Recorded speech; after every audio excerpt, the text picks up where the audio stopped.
Shalom, this is Hamashayach. This is the third video that I'm going to make. And we left off with Dan, and I just want to say this is for those brothers and sisters who really want to know their heritage. And all I'm doing is I want to show you that our heritage is in the Bible, in various books of archaeology. But I want to first start off where we left off at concerning Dan.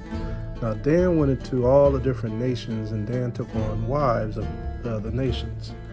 And we read about this in the book of Judges when it comes to the tribe of Dan, Asher, and Zebulun. They all dwelt with the Philistines, the Canaanites, and the Zidonians. When we read Judges chapter 3, we'll start at 5. It reads here. And the children of Israel dwelt among the Canaanites, the Hittites, and Amorites, and Perizzites, and Hivites, and Jebusites. And they took their daughters to be their wives, and gave their daughters to their sons, and served their gods. And the children of Israel did evil in the sight of the Most High, and forgot the Most High their power, and served Balaam and the groves. Therefore the anger of the Most High was hot against Israel, and he sold them into the hand of Chushan Rishathaim, king of Mesopotamia. And the children of Israel served Chushan Rishathaim 8 years. So besides this point, when we look at this actually happened. And like I said earlier, those tribes that I had mentioned, Dan, Zebulun, and Asher, were big at merging with the other heathen tribes. We see that when we go to Judges chapter 13 concerning the tribe of Dan. And we're going to read chapter 13 of Judges, verse 2. And it reads, And there was a certain man of Zorah. Zorah was a place where the Africans had dwelt, which were the Philistines and the Canaanites. I'll read it again. So it says, And there was a certain man of Zorah, of the family of the Danites, whose name was Manoah, and his wife was barren and bare not. And the angel of the Most High appeared unto the woman and said unto her, Behold, now thou art barren and bearest not, but thou shalt conceive and bear a son. So who did this woman bear? Let's skip over into the chapter and let's go to verse 23. It says, But his wife said unto him, If the Most High were pleased to kill us, he would not have received a burnt offering and a meat offering at our hands, neither would he have shown us all these things, nor would as at this time have told us such as these. And the woman bare a son, and called his name Samson. And the child grew, and the Most High blessed him. And the Spirit of the Most High began to move him at times in the camp of Dan between Zorah and Eshtael. So when we read about that, now we see that the Most High was dealing with Dan, and he brought strong men and holy men out of the tribe of Dan, which was Samson, and various other ones who came after Samson. But this is all concerning the tribe of Dan and the Danites. Let's go over a couple more chapters, and then we'll get into the archaeology, because it all links up.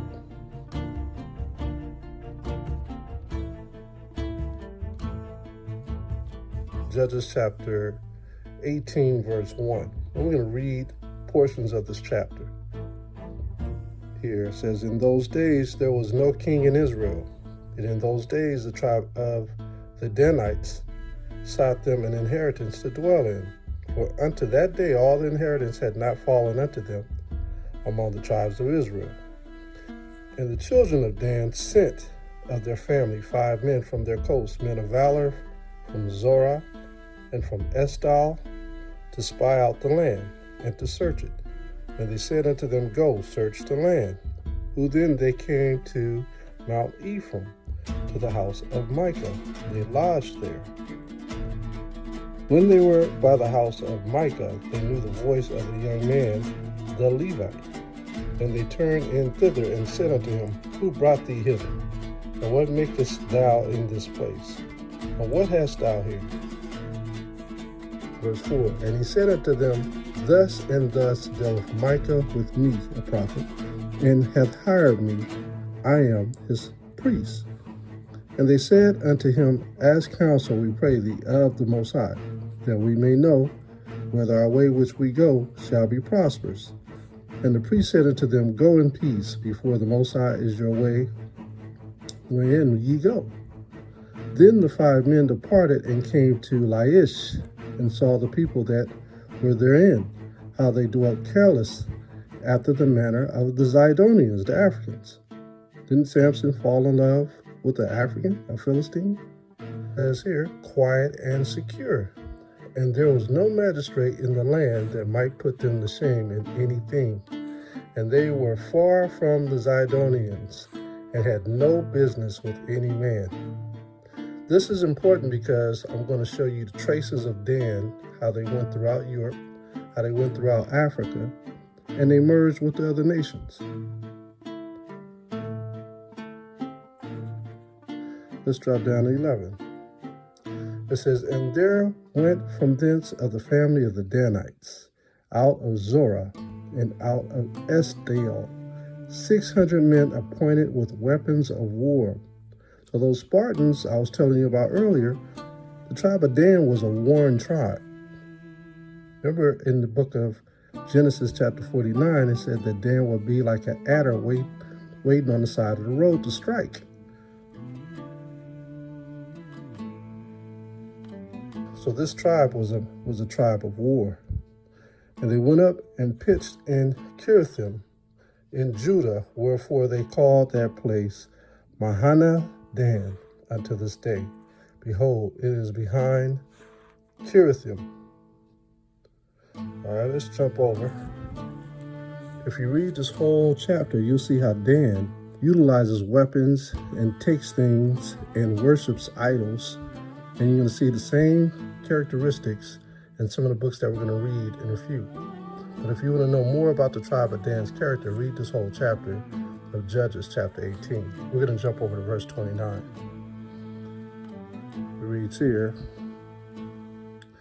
And they called the name of the city Dan, after the name of Dan, their father, who were born unto Israel. Howbeit the name of the city was Laish at the first. And the children of Dan set up the graven image. They were always worshiping false images.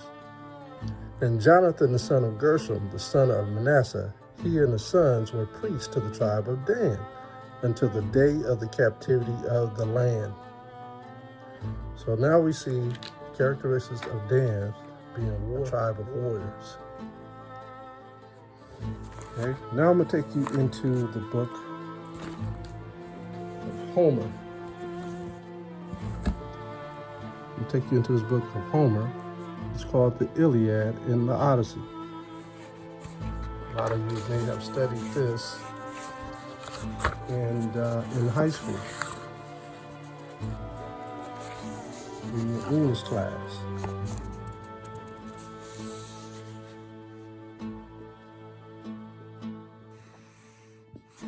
Showing you how valiant Dan was. Now this is the Iliad. This is book 15, and we're going to read on page 270. And it reads here, All the time he kept on shouting at the top of his voice and exhorting the Danaans. My friends, he cried, Danaan heroes, servants of Mars, by men, my friends, and fight with might and with main. Let's skip down. We are on the plain of the armed Trojans, with the sea behind us, and far from our own country. Our salvation, therefore, is in the might of our hands and in hard fighting. So the tribe of Dan were looked at as heroes. They fought against the Trojans. You've seen that with Brad Pitt in a couple of movies where he portrayed a Trojan hero. but the Danians were considered to be heroes from the tribe of Dan. Here's another one. This is page 269 of the Iliad, chapter 15. And it reads here, "Round this ship there raged a close hand-to-hand fight between the Danaans and the Trojans." So they didn't look like Brad Pitt. They looked more like Morris Chestnut.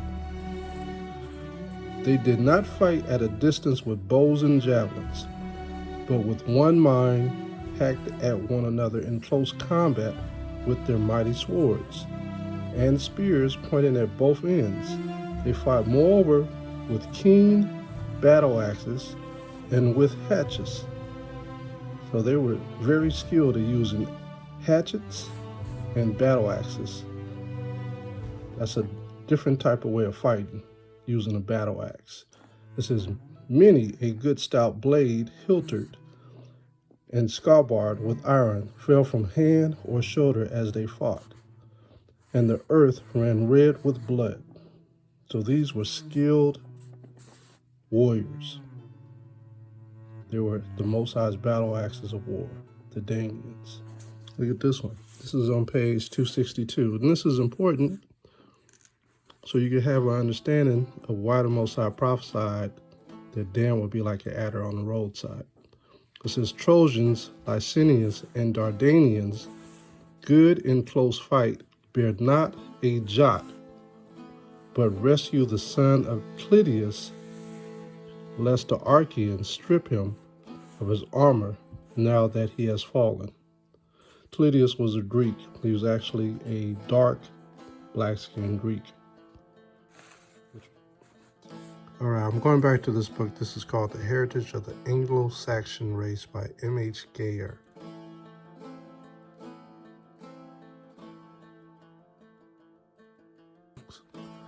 So we're going to go to page 34. And it says here, I'm going to read right here, because we just read about Greece and the Trojan War. But it says here, Mr. W.E. Gladstone says, "The siege of Troy was undertaken by the Danai, parentheses, the Dan settlers in Greece." See that? Like I told you earlier in the second video I made, that Dan was the father of the Spartans. And it says here, against the Dardani, and that these two people were originally one. So Dan, you had brothers within the tribe of Dan split up, and they became two different tribes. Again, they just kept splitting up into splinter tribes. It says here, dislodged from the plains of Troy, like we read in the Iliad, by the Danai forces of Greece, the Dardanians went to Byzantium. Now, if you do your research on Byzantium, this was the Byzantine Empire. The Byzantine Empire flourished for a long time until the Ottoman Turks came about. And when the Turks came about, they took over that land of the Byzantine Empire. It says here they separated, one section proceeding into Europe by the course marked by the Danube, the other crossing the Black Sea, settled in the region of the great river named after them, the Danais or Tanais, Don, in southern Russia. Here they were known as Tisia Gete, Sea Migrations, section 20. But it says the mainstream of northern Danites forced their way stubbornly through Europe, leaving their trail stamped everywhere on the rivers which they encountered. Just like we read in the Bible earlier, how they were naming lands and rivers after themselves. And named after themselves on their westward course. Example, the Dnieper, the Nestir, the Eridanus, Rhodanus, the ancient name of the Rome, and others, until they arrived in Denmark. Example, the marches of Dan. So Denmark originally got its name from the tribe of Dan. And this is where you get the Danes. The Danes come into play. Look at this. The southern Danites, we are used to thinking of the Israelites in connection only with Palestine, that we are apt to forget that this adventurous people also played an important part in the ordinary history of the world. I'm reading that again. I read that on video too, but I'm reading it again so you can see how Dan went all over the place. And you had other tribes within Dan. You had Asher within Dan. You had Naphtali within Dan. You had Zebulun within Dan. They went all over Europe and South Africa and the Middle East and Indonesia. I want to show you something else. This book is another good find. It's called Israel Red Devious. It's written by Frederick Charles Danvers, and it's going to go into the Danites and the Danes and the Dardanians. But we're going to jump over to page 231, and I just want you to see this. Right here it says the Numidians. The Numidians were so-called Africans. But what you'll get when you're reading books about Europe, they'll always talk about there were Egyptians in the land of Ireland or Britain in the early 5 BC, 5 AD or 10 AD, all the way up to 1024 AD. But the Numidians, they could have been from the tribe of Dan. The Numidians took 34 ships from Greece and sailed over to a place called Great Britain and Ireland. So it says here, the Numidians, according to the account given at page 222, came out of Greece, probably some 300 years after the first colonization of that land by Israelites from Egypt. See that? So you got to remember, Israel was always talking about going back to Egypt. Even though they left Egypt from Pharaoh and the parting of the Red Sea when Moses led them out by the hand of the Most High, we always went back to Egypt, and we called ourselves Egyptians at times. So a lot of people saw us and called us Egyptian as well. So it says here, and what evidence does exist would appear to connect them with the people of that race, since there is no record of the early Pelasgian or Hellenistic inhabitants having ever attempted to make foreign voyages. Whereas Dan and his companions in Javan, we spoke about Javan on video 1 and video 2, and this is also in the scriptures, how Dan and Javan were tradesmen. It says here, did certainly trade with Spain and with the British Isles. Arguing from the practice of more modern times, it would appear certain that they should have established at least agencies and probably colonies where they did not actually possess themselves of the country, in those places where they derived the greatest profit from their commercial connections. Although it is not so recorded in any of the ancient chronicles or histories, it appears not at all improbable that trade first induced these peoples to visit Ireland and subsequently to take possession of the country. So who took possession of that country? Dan and Javan. Okay? Dan and Javan. They were the first inhabitants of Ireland and Britain. Okay, so I'm going back into this book again, The Heritage of the Anglo-Saxon Race by M.H. Gayer. What you brothers and sisters have to understand is, if I was to dissect this whole book, we'd be here all day, as well as all these other books that I'm bringing out to you. So literally, I have to streamline this in a way where it can help you understand by bringing out just the small facts to show you that our people dwelt in various lands, remembering who we were during the early days in the year of our Lord, which is during the early parts of the AD period. So I'm going to go into the Druids, because the Druids stem from the tribe of Dan. And the Druids were a priestly people. So I'm going to go to page 29.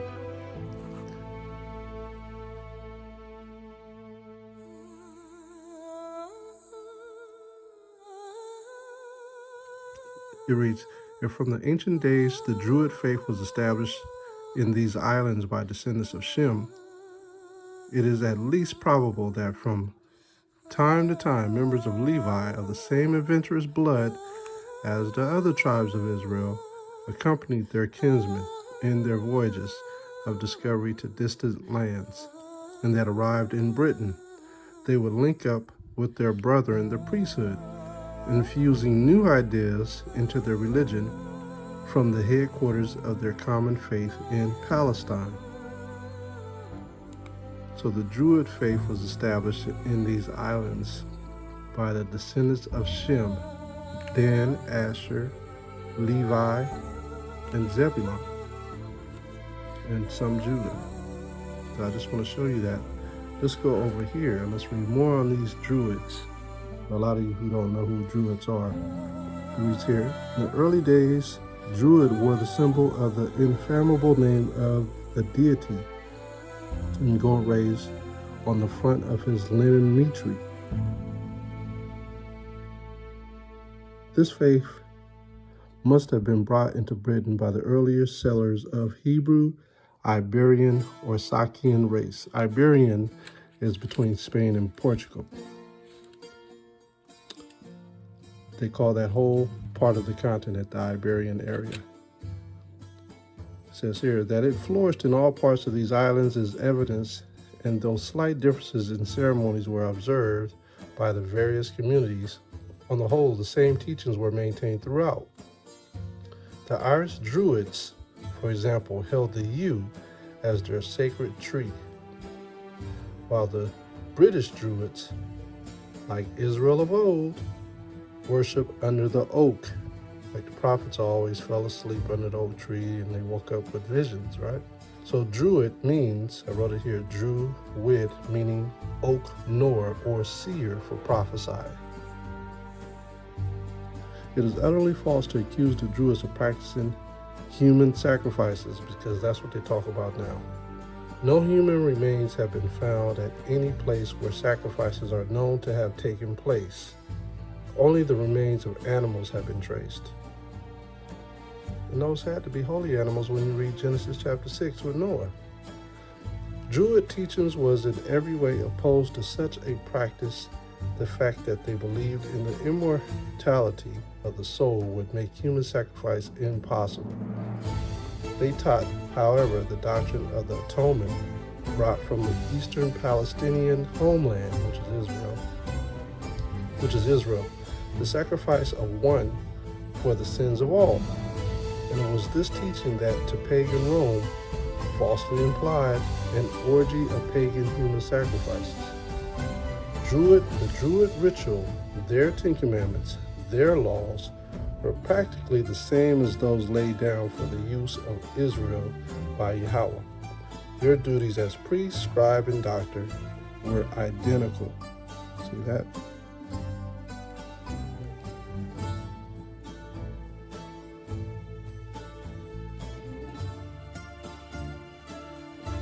So the reason why I bring up this Druid, because a lot of the Levites that hung out with the tribe of Dan, most of them became the Druids. These were the priests of the land, which meant, again, oak knower or seer.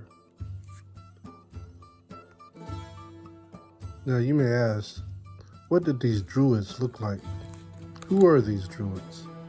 This is a book called Ancient and Modern Britons, Volume 2. And this is by David McRitchie. This was first published in 1884. We're going to go to page 292. I'm going to start where I highlighted. This is conceivable, and at the present day, the black garments of the judicial orders from the Druids are worn quite irrespective of lineage by the modern representatives of those orders of whom, however, a very large proportion are on Professor Huxley's hypothesis, the descendants of brown-skinned people. See that? So the Druids were brown-skinned people. And those that came out of them were descendants of them. Let's go down here. It says, and on the other hand, there seems much reason for believing that certain quasi-religious bodies at these periods were composed chiefly or altogether of dark-skinned men. See that? This is during the 1st century AD on down. Now, Hamashayach Yahawah was alive at that time, and so were the disciples. Yahawah passed around 32 AD. So these men who were from the tribe of Dan, who were priests, they were dark-skinned men, or brown-skinned men. Let's go over here. Let's bring out more information. Now, I had a brother of mine get this from a university over 20 years ago, maybe about 16 years ago. He went into the library system and printed all these pages out and made a book for me. As you can see, Library of the School of Geography. And this was University of Oxford. Don't ask me how he got it, but he got it. And he made me 2 books. He said, yo, Warren, you want me to get these books for you? I said, yeah, if you could get them. And I just made a book out of it because it was impossible to purchase this. So I'm going to go to page 116.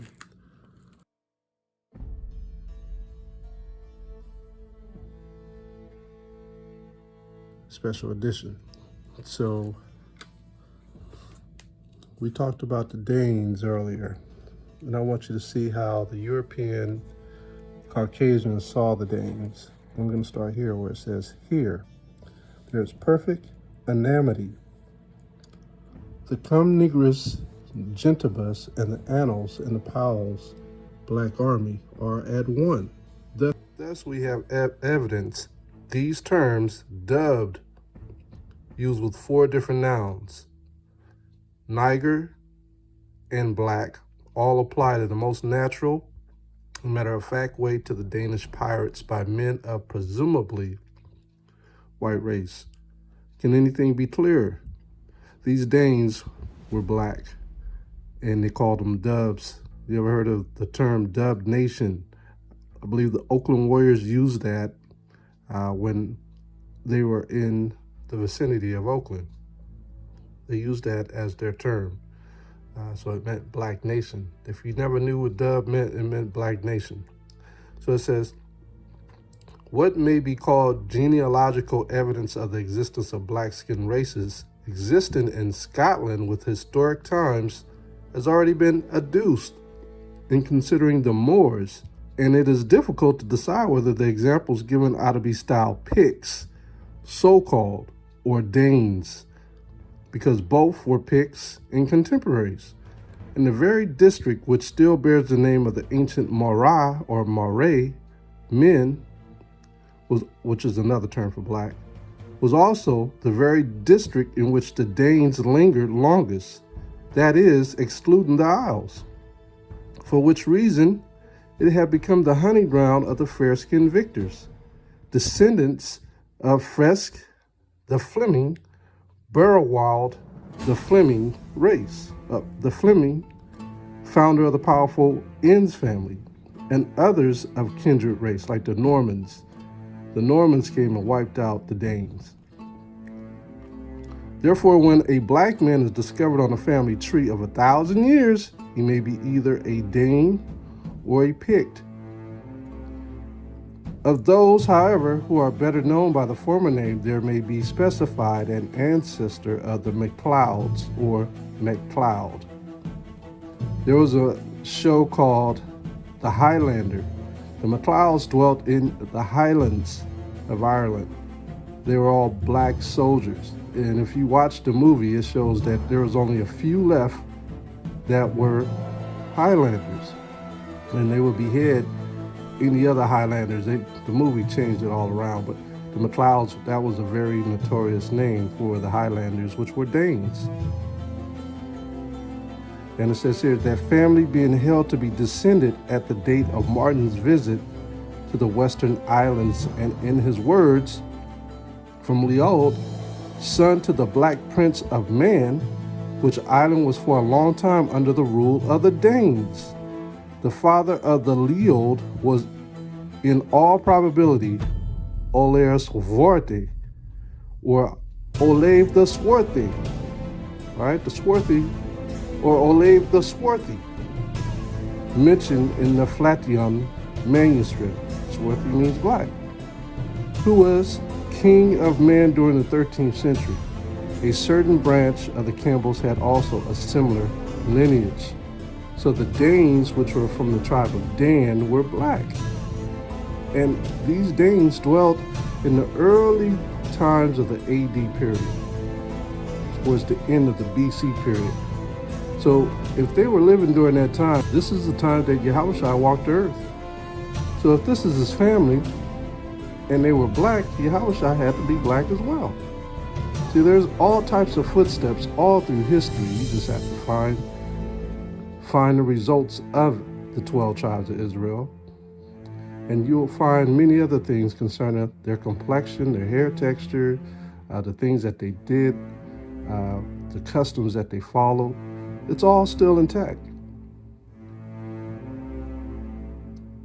Here's page 121. It says, the Danes that were like the Moors, black, like them too. They were Picts, as more than one eminent writer has proved. The title of Gorm, Wold Stain, is not confined to Highland genealogies. It was the actual name of grim old pagan Dane who ruled over Denmark in the early part of the 10th century. Now, I told you before, from the 1st century all the way to the 10th century, there were black Danites living in Ireland, Britain, Spain, and Portugal, and Russia. So these were Danites from the tribe of Dan. It says, and the word survived lately in that province of the Black Gentiles, Northumberland, where it bore the significance to smear the dub. There it is again, the blacks. All right, so the Black Gentiles, remember, the 10 tribes were called Gentiles by the southern kingdom. So the 10 tribes had long gone astray. So these Black Gentiles knew that they were from the line of Dan, but they were in a confused state. So right where it says so, here, so also were the Picts, known as such, at home on sea as well as on land, like the Danes. In the year 729, the Irish annals record that 3 ships of the Picardish were wrecked this year on Iros Cuisine. In 10 years previously, there had been fought the maritime battle of Ardnasby between Duncan, the son of Beck, with the tribe Gabron, Duncan MacLeod, and Sabak with the tribe Lorne, in which battle certain chiefs were slain. Whether as Danes or as Picts, they were a swarthy, piratical race. They lost their way. So now that you have learned that the tribe of Dan was of a dark complexion of brown skin, or dark brown skin, we're going to go to Genesis 49 and verse 16, and we're going to see the characteristics of Dan on how he was a great, fierce warrior. It says, Dan shall judge his people as one of the tribes of Israel.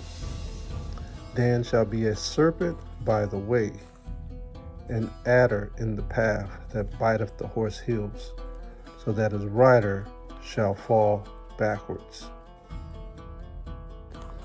I'm going to go back into this book called Ancient and Modern Britons, Volume 2. And we're going to go to page 407. And this is how he was an adder in a way. This is the tribe of Dan. And let's read right here. It says, let them be compared, right here. Let them be compared with the manners of Black Danes of the 8th, 9th, and 10th centuries as exhibited toward the people of the British Islands. The martial spirit of the Danes was attended with the most ferocious insolence. So abject was the submission of the English to Danes' insolence that when an Englishman met a Dane on a bridge or in a narrow path where he could not avoid him, he was obliged to stand still, bareheaded, and in a bowing posture as soon as the Dane appeared, and to remain in that posture till he was out of his sight. If an Englishman presumed to drink in the presence of a Dane, nothing but instant death could expiate the offense. Truly a race of black oppressors, black knights, holding the people in vassalage and using them with great severity. So that is the tribe of Dan. And they fit the prophecy that was spoken of in Genesis chapter 49. With that, I'm going to say shalom.